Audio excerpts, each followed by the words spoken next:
Have you ever, thought about healing? I mean, really healing. The kind that mends everything.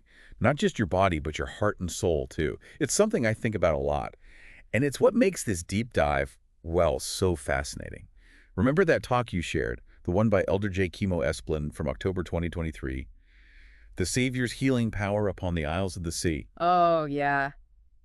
It's incredible. It really is moving. What gets me is how Elder Esplin takes us back to Hawaii in the 1960s, to the Church College of Hawaii. Oh, wow. It was such an interesting time. All these Japanese saints, many of them were new to the church, and they were all flocking to the lay temple. They were seeking those blessings of healing that Elder Esplin talks about. Right. And it's in that setting that we hear this woman's story.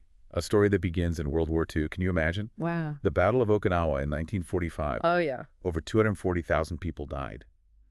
Military personnel, and civilians. It was one of the worst battles in the Pacific. Devastating for the Okinawan people. Just devastating. It really was. Elder Esplin actually mentions a monument in Okinawa. It has the names of everyone who died in that battle. Oh, wow. It's a powerful reminder of the cost of war. And it's during this time of unimaginable loss that this woman's story unfolds. A story about faith and resilience. It's so hard to even understand what she went through. She was in a cave, trying to escape the fighting, with her husband and their 2 young children. Can you imagine? They spent months in that cave, just trying to survive. It's amazing what people can endure. Think about it. The fear, the uncertainty. Yeah. Weeks turning into months. And it gets worse. Elder Esplin says this woman was given a hand grenade by authorities. It was a common practice back then, a last resort for civilians facing capture. I can't even imagine. It's just awful, a sign of the despair they must have felt. But then, right as she was about to break, something amazing happens. She has this powerful spiritual experience. It's incredible. Elder Esplin doesn't really go into detail about it. He just emphasizes how much of an impact it had on her. It was this moment, this divine intervention, and it gave her the strength to keep going. And she did. She was able to care for her family in that cave for 6 months. 6 months. Living on whatever they could find. It's incredible. Amazing. And finally, they were able to return home. But of course, the struggle wasn't over. They had to rebuild. With everything destroyed, I don't even know where you'd begin. It's hard to comprehend. It really is. But she didn't just survive. She searched for something more. Yeah. And that led her to Christianity. Yes. And eventually to the Church of Jesus Christ of Latter-day Saints. And this is where Elder Esplin's message about temples and healing becomes really important. For those listening who might not know, Latter-day Saints believe that temples are sacred places where we can participate in special ceremonies. Ceremonies that connect us to God and to our families. Yes, and one ceremony in particular really resonated with this woman. Baptism for the dead. For those who might not be familiar, we believe that just like we have the opportunity to be baptized in this life, those who've passed on can also choose to be baptized after death. We perform those baptisms in their name as a gift, a free gift of love. It's called baptism for the dead.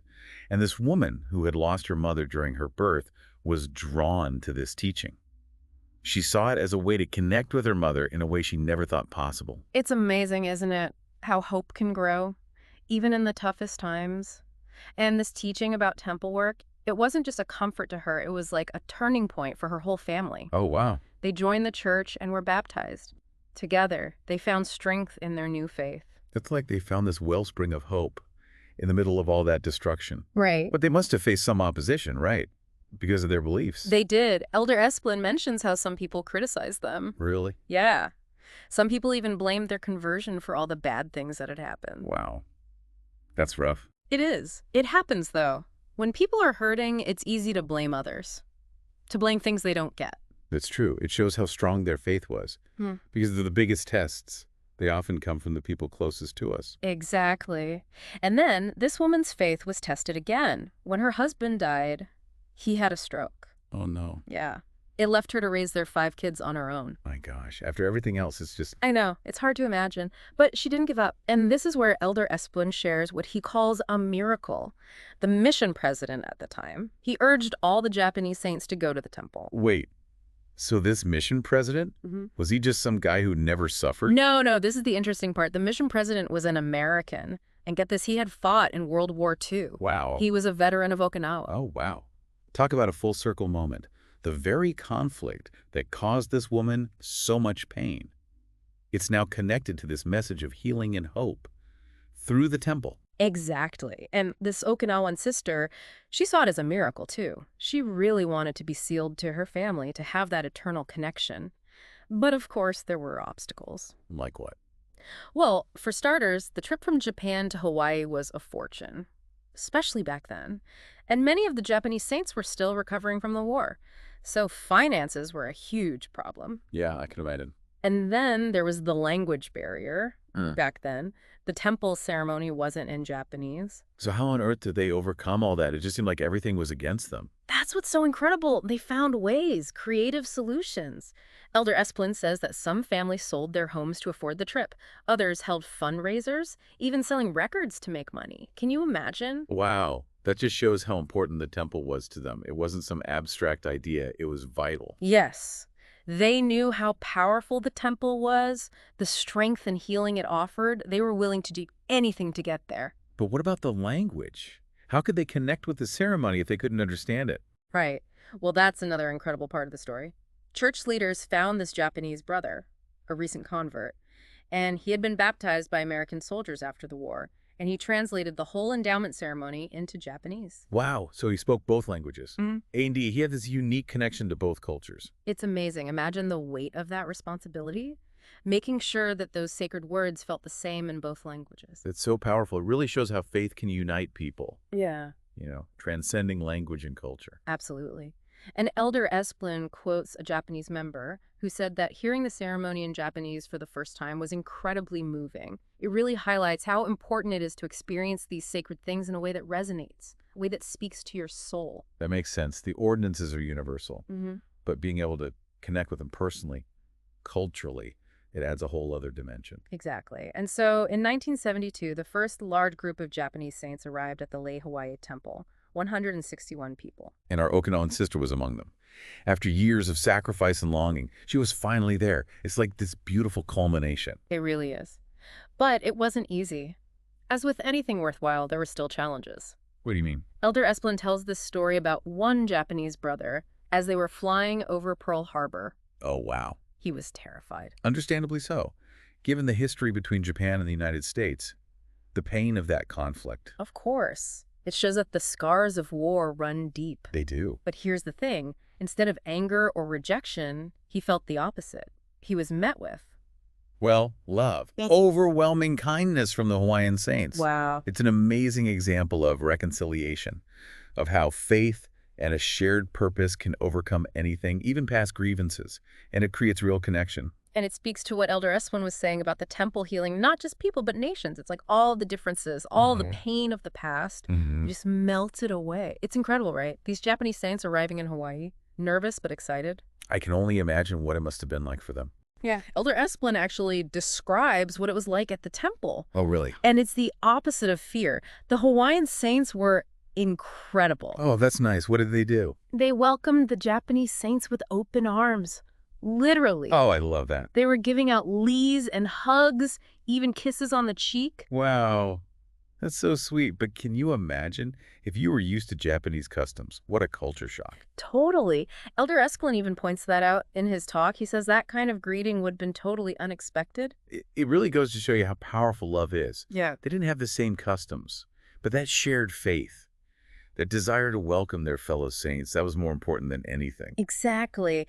And for our Okinawan sister, this trip that started in a cave during the war, well, it ended with healing. Real healing. She was finally able to be baptized for her mother and sealed to her husband. Oh, wow. She got those blessings she'd been hoping for. After everything, the war, the loss, even just the sacrifices to get there. And she finally had that peace, that feeling of completion. These ceremonies aren't just rituals. They're about healing, deep connection, don't you think? 100%. They help us heal the past, to be at peace in the present, and to build a future that lasts. It's inspiring that her story doesn't end there. Right. Elder Esplin talks about how her legacy of faith, it's blessed her family so much. In fact, he knows many of her descendants personally. Oh, wow. He talks about how their lives have been impacted by her choices, by her decision to join the church, and to make that temple trip. You know that saying, the best time to plant a tree was 20 years ago. The second best time is now. I love that one. It's like that. She had no idea what the future held. But her choices, They're still impacting her family for generations. It really shows you how important our actions are, how we can shape the future, not just for ourselves, but for our kids and grandkids. Exactly. This story began in the aftermath of war, and it becomes this testament to faith, to resilience, to the healing power of the Savior, a healing that goes beyond individuals, beyond families even. It impacts entire communities, entire nations. That's really what Elder Esplin wants us to remember. He talks about how temple covenants bring us closer to Christ, closer to each other, and that gives us access to his strength, the strength to face any challenge. And he makes this amazing connection between this story and the dedication of the Tokyo, Japan temple in 1980. Oh, yeah. Japanese members didn't have to make that long trip to Hawaii anymore. Right. The temple was right there. It marks a new chapter for the church in Japan. And then it's like the story comes full circle. Okay. Elder Esplin mentions that a temple was dedicated in Okinawa in 2023. Wow. A temple in the very place where this woman's story began, close to the cave where she and her family stayed during the war. It's such a powerful symbol of hope, a beacon of peace, in a place that had seen so much conflict. It really is. Yeah. And it teaches us that no matter who we are or what we've been through, healing is possible through Jesus Christ. Absolutely. I don't know about you, but this deep dive has got me thinking. Me too. It makes you want to look at your own life. Where can I find healing? How can I be like this amazing Okinawan sister, find strength and hope even when things are tough? What can I do today to connect with that source of healing? How can I build that legacy of faith for my family? That's the power of these conversations. They make us think. Yeah. They help us connect with these stories on a personal level, and then hopefully they inspire us to be better. You've given me a lot to think about. It's amazing how one story can have so much wisdom and inspiration. I'm going to have to read Elder Esplin's talk again. I think we both will.